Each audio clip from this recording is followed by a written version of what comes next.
This happened last year. My daughter Ellie had just turned 5. We had just moved into a new house. Nothing fancy, just a small place on the edge of town. Big backyard, old trees, a creaky second floor. A week after we moved in, she started talking about someone named Mr. Yellow. At first, I thought it was sweet. She'd leave extra cereal at the table, talk to someone under her breath while coloring. She told me he was funny, said he liked to hum songs and click his teeth when no one's around. Imagination. That's what I told myself. But then I started noticing things. A door would be open in the morning, wide open, even though I always shut it before bed. One night I went to check on her around 2 a.m. The door was cracked, and I swear I heard someone whispering. 2 voices. One was hers. The other was lower, slower, too low for a child, too dry. I pushed the door open, fast. She was asleep, alone, but the closet door was slightly open, and her toys were all turned to face it. The next morning, I asked her, casually, about Mr. Yellow again. She said, "He doesn't like you."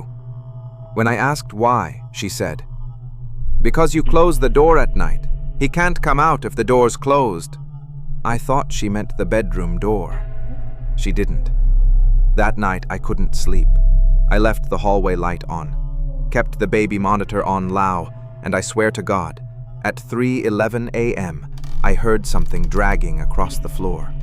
Not footsteps, something long and soft, brushing the wood, like cloth. I ran upstairs. Ellie was still asleep, but on the floor was a toy teacup. Just one. And in the corner of the room, facing the wall, was her stuffed rabbit, sitting upright. She never puts it there. The next day, I installed a cheap baby cam, motion activated, pointed it right at the closet. The following night, at 3:12 a.m., the motion alert went off. I watched the footage the next morning. Ellie was asleep in bed, and the closet door slowly opened. Not all at once, not like wind. It creaked, inch by inch. Then something stepped out. It was tall, slender, wearing yellow. But not a suit, not fabric. More like yellow skin, stretched, tight, translucent. Where the face should have been wasn't a face. It was just teeth.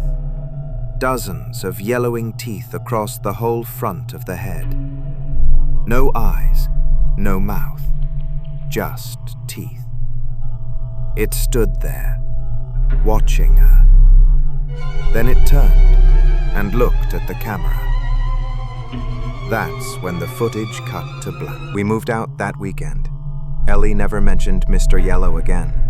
But last month, we walked past an empty lot on the way to the grocery store. She stopped, stared into the woods behind it. I asked what was wrong. She just said, "He followed us. He doesn't need the closet anymore."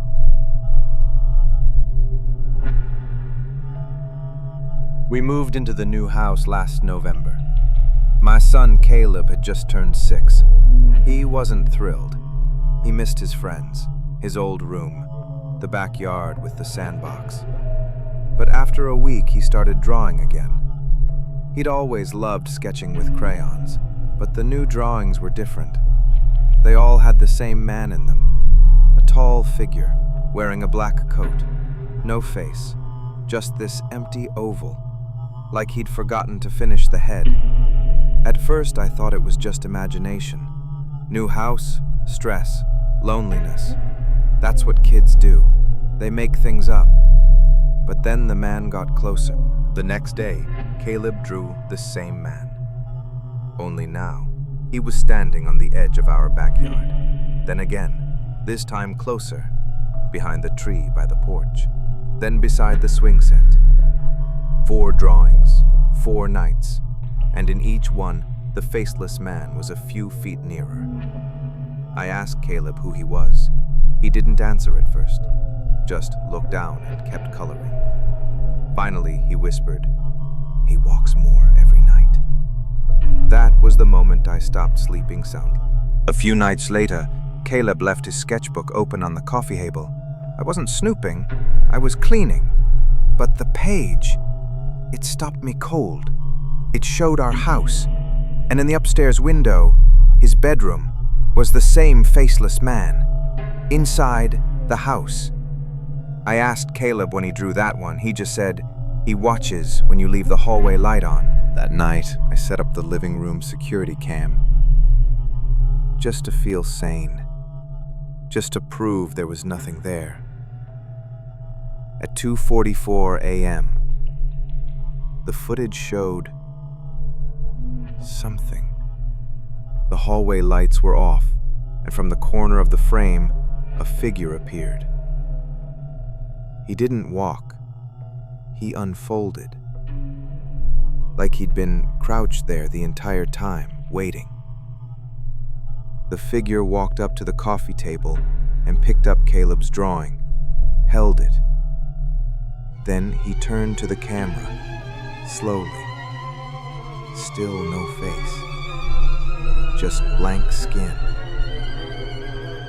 And he raised the paper. The sketch was updated. Now it showed me, sleeping on the couch. I burned the sketchbook the next morning. Didn't ask, didn't explain. I just walked into the backyard, lit a match, and didn't look away until the ashes were gone. Caleb hasn't drawn anything since, not even doodles. But sometimes, when I check the porch cam in the middle of the night, I still see footprints. Just two, bare, leading up to the porch and stopping there, never leaving. Last week, I found Caleb sitting by the window.